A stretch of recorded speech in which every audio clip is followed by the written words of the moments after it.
why is this very interesting dynamic? The more loving you seem to become, the more hostile people seem to react to you or to any spiritual person. Yes, and there are several reasons.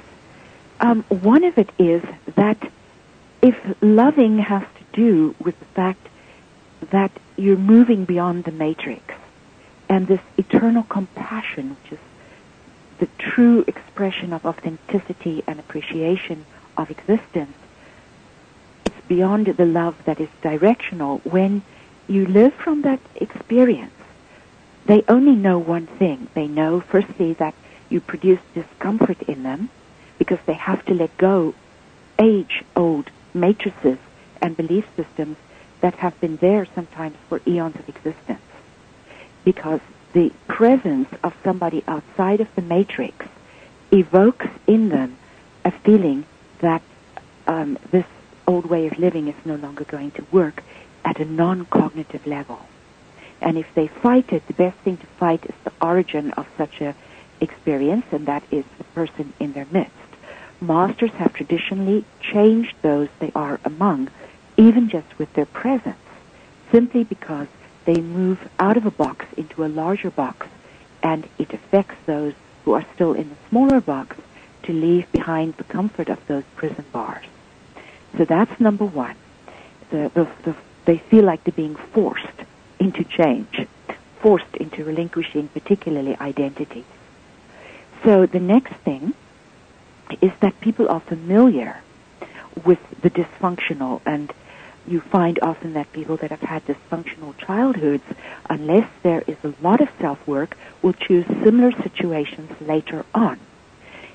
It is the result of the unconscious, and I know that Rogier has done a bit of study in this, and he can elaborate on it, but it's the result of subconscious that it seeks out familiar dysfunctionalities because it's more known and it's more comforting than the non-stressful level of somebody that has nothing to prove, nothing to achieve, and that has no agenda. They're more familiar with the tension that hidden agendas create than somebody that approaches them that wants nothing from them. So it's a question of the unfamiliar is the second point. And then the third point is that their memories are being changed in the presence of somebody that has a very low electromagnetic field. A low electromagnetic field comes from one that has joined the masculine and feminine into simultaneous expression. There is less opposites inside that create the tension. And so they're used to certain tension levels. Like you find people that grew up with tension, they cannot live in peace. Every day they want to pick a fight because that's the tension level they're used to.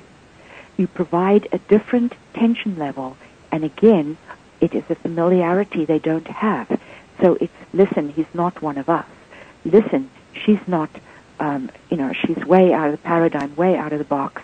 Let's reject her because the tribe says we either have to reject the one that's different, flies higher, lives in a bigger box, or we have to ourselves change. And although most say they wish change in their life, few wish to change. So what is it that someone can do that is actually doing all of this work, that is changing so much and starts to recognize, you know what, my environments, my family, my friends are not really liking this all that much. I'm getting a lot of feedback, if you will. How would someone like that cope with this negative spiral of feedback from friends and family? Niels, whenever you let something go that you were afraid to lose, incredible potential opens that brings greater fulfillment and happiness. You just have to let go what you're afraid to let go of. And, I think briefly you and I spoke very early this morning, and you said to me that there's an increase of negative comments on, was it Facebook or somewhere, to do with my being so far out in left field, so to speak, and you were wondering why that was increasing and why there was more criticism of my, let's call it unusual path. And I absolutely could not have hoped for a bigger compliment from you. Because how can anyone go beyond the boundaries of the known when they are acceptable only to the known, and they will only be acceptable if they conform to the known? The level of unacceptability is telling you just how far you've come. And also, you know, if you think of something like the first reindeer that decides it's time to migrate, he's possibly the lead bull in the herd, or the matriarch of a herd, but it's the first one that knows it's time to migrate. He has to turn the back on the tribe and start walking, even if he's walking alone. But now the tribe picks up, yes, he's right, I'll start following. So a few start following, and eventually, you know, the caribou migration is so large that you can see it from the moon. It is the largest migration on Earth. It's the caribou that migrate across the North Americas every year. And it begins with a single caribou. If that caribou said, no, I can't leave the tribe, how can I go further? They'll reject me. They'll stay behind. I'll be on my own. I'll be a target for the wolves. There would be no migration. And you cannot expect to be a way shower and a light beacon and yet seek the approval of the many. My life is my own, and I live it as vibrantly as I can because it is the greatest compassion I can show to humanity. Because every time someone stifles something they live, more negativity arises in their environment, which comes in the form of opposition in circumstances. If people's approval, that's a different story, but it brings opposition to the planet when we don't fully express. And if I have to be the lead caribou or the second caribou or the third caribou or whatever it is, I will not stand idly by just because the herd approves. Then there will be no migration. A life of no opposites is outrageous, you could say. I love that. It's exactly the case. It's outrageous.